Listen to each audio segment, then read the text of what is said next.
नमस्कार दोस्तों, मैं हूं निशो और मेरे चैनल में आप सबका बहुत बहुत स्वागत है। दोस्तों, कैसे हैं आप सब? आई होप आप सब लोग अच्छे होंगे, स्वस्थ होंगे और मस्त होंगे। दोस्तों, आज की वीडियो में मैं बहुत ही महत्वपूर्ण जानकारी के साथ आप लोगों के सामने हाजिर हुई हूं, जिसमें मैं आज आपको बताऊंगी कि समुद्र में डूबी हुई 5 वो प्राचीन भारतीय सभ्यताएं जो अब विलुप्त हो चुकी हैं। समुद्र में प्राचीन भारतीय सभ्यताएं जो हैं वो भारत का गौरवशाली इतिहास है। तो आज उन्हीं के बारे में हम बात करेंगे। दोस्तों, भारत के तटीय इलाकों में कई डूबी सभ्यताओं के प्रमाण मिले हैं जो कि हजारों साल पुरानी हैं। पहला, द्वारिका नगरी, जो कि गुजरात के तट पर समुद्र के नीचे मिली प्राचीन संरचनाओं से पता चलता है कि द्वारिका असल में अस्तित्व में थी। दूसरा है पूमपुहर, तमिलनाडु का यह प्राचीन बंदरगाह है दोस्तों, जो कि शहर समुद्र में समा गया है और पौराणिक और पुरातात्विक प्रमाण इसकी पुष्टि करते हैं। इसके अलावा है कावेरी पट्टनम, तमिलनाडु में स्थित एक प्रमुख व्यापारिक बस्ती थी, जो कि समुद्र तट का कटाव इसका विनाश कारण माना जाता है। उसके बाद आता है महाबलीपुरम। कहते हैं कि यहाँ 7 मंदिर थे, पर सिर्फ एक ही दिखाई देता है, बाकी 6 समुद्र में डूब गए। विष्णु मंदिर, गुजरात के भालका तीर्थ के पास समुद्र में मिली संरचनाएं हजारों साल पुराने मंदिरों की ओर इशारा करते हैं। इसके अलावा दोस्तों और भी हैं, जैसे कि नीलगिरी तट, तमिलनाडु के तट पर कुछ ऐसी रहस्यमयी रेखाएं मिली जो कि कृत्रिम लगती हैं। माना जाता है कि यहाँ कोई सभ्यता रही होगी। इसके बाद है सिंधु घाटी। इसकी तटीय बस्तियां लोथल, धोलावीरा जैसे स्थल बताते हैं कि कई बस्तियां समुद्र के आसपास थीं और बाढ़ में डूब गईं। समुद्र में डूबी ये सभ्यताएं सिर्फ एक कथाएं नहीं, आज भी इनके वैज्ञानिक और पौराणिक प्रमाण मिल रहे हैं। ये प्रमाण बताते हैं दोस्तों कि भारत का गौरवशाली इतिहास का एक हिस्सा समुद्र में डूबा हुआ है। तो इन्हीं के बारे में आज हम डीपली बात करेंगे दोस्तों, सबसे पहले बात करते हैं आपके द्वारिकापुरी की। माना जाता है कि द्वारिका गुजरात की पहली राजधानी थी। शहर के नाम का शाब्दिक अर्थ संस्कृत में स्वर्ग का प्रवेश द्वार है, क्योंकि द्वार का अर्थ है द्वार और उसका अर्थ है ब्रह्मा। द्वारिका को इसके पूरे इतिहास में मोक्षपुरी, द्वारिकामती और द्वारिकावती के रूप में भी संदर्भित किया गया है। इनका उल्लेख महाभारत के प्राचीन प्रागैतिहासिक महाकाव्य काल में भी मिलता है। और किंवदंती के अनुसार दोस्तों बता दें कि कृष्ण मथुरा में अपने मामा कंस को हराने और मारने के बाद यही बस गए थे। कृष्ण के मथुरा से द्वारिका प्रवास का यह पौराणिक वृतांत गुजरात की संस्कृति से निकटता से जुड़ा हुआ है। ऐसा भी कहा जाता है कि कृष्ण ने द्वारिका बनाने के लिए समुद्र से 12 योजन या 96 वर्ग किलोमीटर भूमि जो है पुनः प्राप्त की थी। दोस्तों, पौराणिक काल में आर्यों ने सौराष्ट्र में द्वारिका को राजधानी के रूप में स्थापित किया था और मथुरा से आए यादवों ने यहाँ अपना राज्य स्थापित किया।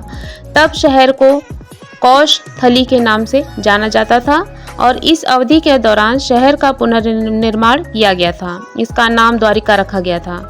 जब मगध के राजा जरासंध से युद्ध करने के बाद कृष्ण ने मथुरा से पीछे हटने का फैसला किया, तो स्थानीय लोगों की मित्रतापूर्ण आबादी ने भी कृष्ण को द्वारिका में बसने के लिए प्रेरित किया था, जिसे यदुवंशी साम्राज्य के रूप में भी जाना जाता है। तत्कालीन शासक कंस के पिता उग्रसेन के द्वारा स्थापित किया गया था और बाद में कृष्ण ने इसका विस्तार किया। दोस्तों, ऐसा कहा जाता है कि कृष्ण ने अपने परिवार के साथ द्वारिका में रहते हुए द्वारिका से अपने राज्य का प्रशासन चलाया और कृष्ण को समर्पित शहर का द्वारिकाधीश मंदिर के रूप में लगभग 2500 साल पहले बनाया गया था, लेकिन महमूद बेगड़ा शासकों के द्वारा इसे नष्ट कर दिया गया था और बाद में 16वीं शताब्दी में इसका पुनर्निर्माण किया गया था। यह मंदिर द्वारिका मठ का स्थान भी है, जिसे शारदा मठ पीठ और पश्चिमी पीठ भी कहा जाता है, जो कि आदि शंकराचार्य के द्वारा स्थापित 4 पीठों में से एक है। दोस्तों, हिंदुओं के लिए एक महत्वपूर्ण तीर्थ स्थल के रूप में द्वारिका में कई उल्लेखनीय मंदिर हैं, जिनमें रुक्मणी देवी मंदिर, गोमती घाट और बेट द्वारिका शामिल है। द्वारिका की भूमि के अंतिम छोर पर एक लाइट हाउस भी है। दोस्तों, अब बात करते हैं सिंधु घाटी सभ्यता का। सिंधु घाटी सभ्यता को विश्व की सबसे प्राचीन सभ्यता माना गया है दोस्तों, और इस सभ्यता का क्षेत्र अत्यंत व्यापक था। इसके अवशेष भारत के पंजाब, राजस्थान और हरियाणा राज्यों के अलावा पाकिस्तान और अफगानिस्तान के कुछ इलाकों तक मिलते हैं। दोस्तों आपको बता दें, सिंधु घाटी सभ्यता के लोगों में बहुत लोग जो थे वो बहुत ही धनी और समृद्ध हुआ करते थे। सिंधु घाटी सभ्यता के लोगों की आर्थिक आय जो थी बहुत अच्छी थी। उनका जो प्रमुख साधन था वो कृषि और पशुपालन था। और इस सभ्यता के लोग मुख्यतः व्यवसाय के रूप में मिट्टी के बर्तन का व्यापार करते थे, और यहाँ के लोग आपस में पत्थर, धातु, शल्क आदि का व्यापार भी करते थे। और इसके अलावा दोस्तों आपको बता दें कि वे मतलब कि बड़े भूभाग में ढेर सारी जो लिपि होती थी, मानकीकृत माप तौल के प्रमाण भी उनके मिलते हैं। और धार्मिक जीवन जो था उनका दोस्तों, वो भी आपको थोड़ा सा बता देते हैं कि हड़प्पा में पकी मिट्टी की स्त्री मूर्तिकाएं भारी संख्या में मिली हैं, और एक मूर्ति में स्त्री के गर्भ से निकलता एक पौधा दिखाया गया है।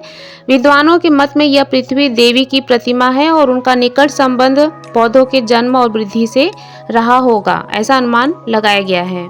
इसके अलावा दोस्तों सिंधु घाटी सभ्यता की जो शिल्प कला थी वो उसमें यह पता चलता है खुदाई के दौरान कि कांस्य की वस्तुएं जो थी वहाँ उनके अवशेष मिले हैं। साथ ही सभ्यता से जुड़े लोग कांस्य की वस्तुएं निर्मित करने की विधि, उसके उपयोग से भली भांति परिचित थे। और तांबा राजस्थान की खेतड़ी खान से प्राप्त किया जाता था, और टीन अनुमानतः अफगानिस्तान से लाया जाता था।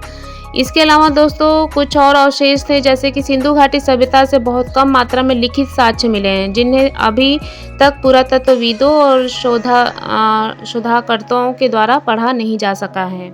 और सिंधु घाटी सभ्यता में राज्य और संस्थाओं की प्रकृति समझना काफ़ी कठिनाई का कार्य है। और इसके अलावा दोस्तों हड़प्पाई स्थलों पर किसी मंदिर के प्रमाण नहीं मिले हैं। और तो ये सब चीज़ें हैं जिसकी वजह से यह जो सिंधु घाटी सभ्यता है वो विलुप्त हो गई, और बहुत सारी जानकारी नहीं मिल पाई है। और सिंधु घाटी सभ्यता का पतन यहीं से हुआ है दोस्तों। हालांकि इसके पतन के कुछ प्राकृतिक कारण भी बताए जा रहे हैं। एक प्राकृतिक कारण वर्षण प्रतिमान का बदलाव भी है। एक अन्य कारण यह भी है कि हो सकता है कि नदियों के द्वारा अपना मार्ग बदलने के कारण खाद्य उत्पादन क्षेत्रों में बाढ़ आई होगी, और इन प्राकृतिक आपदाओं को सिंधु घाटी सभ्यता के पतन का मंद गति से पतन हो गया, ऐसा अनुमान लगाया जाता है। दोस्तों पुमपुहार, जिसे कावेरी पट्टनम के नाम से भी जाना जाता है, वर्तमान तमिलनाडु में कावेरी नदी के तट पर स्थित एक प्राचीन बंदरगाह शहर था। संगम काल के दौरान यह एक समृद्ध व्यापारिक केंद्र था और समुद्री व्यापार में महत्वपूर्ण भूमिका निभाता था, खासकर मोती, मसाले और वस्त्र जैसे सामानों के निर्यात में। पुमपुहार तमिल संस्कृति और साहित्य का भी एक प्रमुख केंद्र था, जो कि आज के समय में विलुप्त हो चुका है। दोस्तों कावेरी पट्टनम पुमपुहार का ही पुराना नाम है। यह भी एक व्यापारिक शहर था जो कि समुद्र के किनारे बसा हुआ था। समय के साथ समुद्र का पानी बढ़ता गया और यह शहर उसमें समा गया। अब आते हैं महाबलीपुरम। तमिलनाडु का महाबलीपुरम अपने सुंदर पत्थर के मंदिरों के लिए प्रसिद्ध है। लोक कथाओं के अनुसार यह 7 मंदिर थे, लेकिन अब सिर्फ एक ही दिखाई देता है। बाकी 6 मंदिर समुद्र में डूब गए। 2004 की सुनामी के बाद समुद्र के नीचे कुछ संरचनाएं भी देखी गईं। इसके बाद आता है दोस्तों विष्णु मंदिर। गुजरात की खंभात खाड़ी में वैज्ञानिकों को समुद्र के नीचे बड़े बड़े पत्थर और संरचनाएं मिली हैं। कुछ लोग मानते हैं कि यह कोई प्राचीन मंदिर था या बसा हुआ नगर था, जो करीब 9000 साल पहले समुद्र में डूब गया। इसके बाद है दोस्तों नीलगिरी तट। नीलगिरी का तटीय इलाका तमिलनाडु और केरल के पास भी एक ऐसी जगह मानी जाती है जहां कोई पुरानी सभ्यता रही होगी। तमिल कहानियों में इसका जिक्र मिलता है, लेकिन अभी इसके बारे में ज़्यादा कुछ जानकारी नहीं मिली है। तो दोस्तों यह थी कुछ सभ्यताएं जो कि भारत की प्राचीन सभ्यताएं हैं और जो कि विलुप्त हो चुकी हैं, उनका अता पता नहीं है। तो बस आज की जानकारी यही तक के लिए, और आई होप मेरी आज की जानकारी आप लोग को पसंद आई होगी। अगर पसंद आई है तो इसे ज़्यादा से ज़्यादा लाइक कीजिए, शेयर कीजिए, और कोई आपके सुझाव है तो कमेंट बॉक्स में लिख के ज़रूर बताइए। मिलते हैं अपने एक नए वीडियो के साथ, तब तक के लिए बाय बाय, सी यू।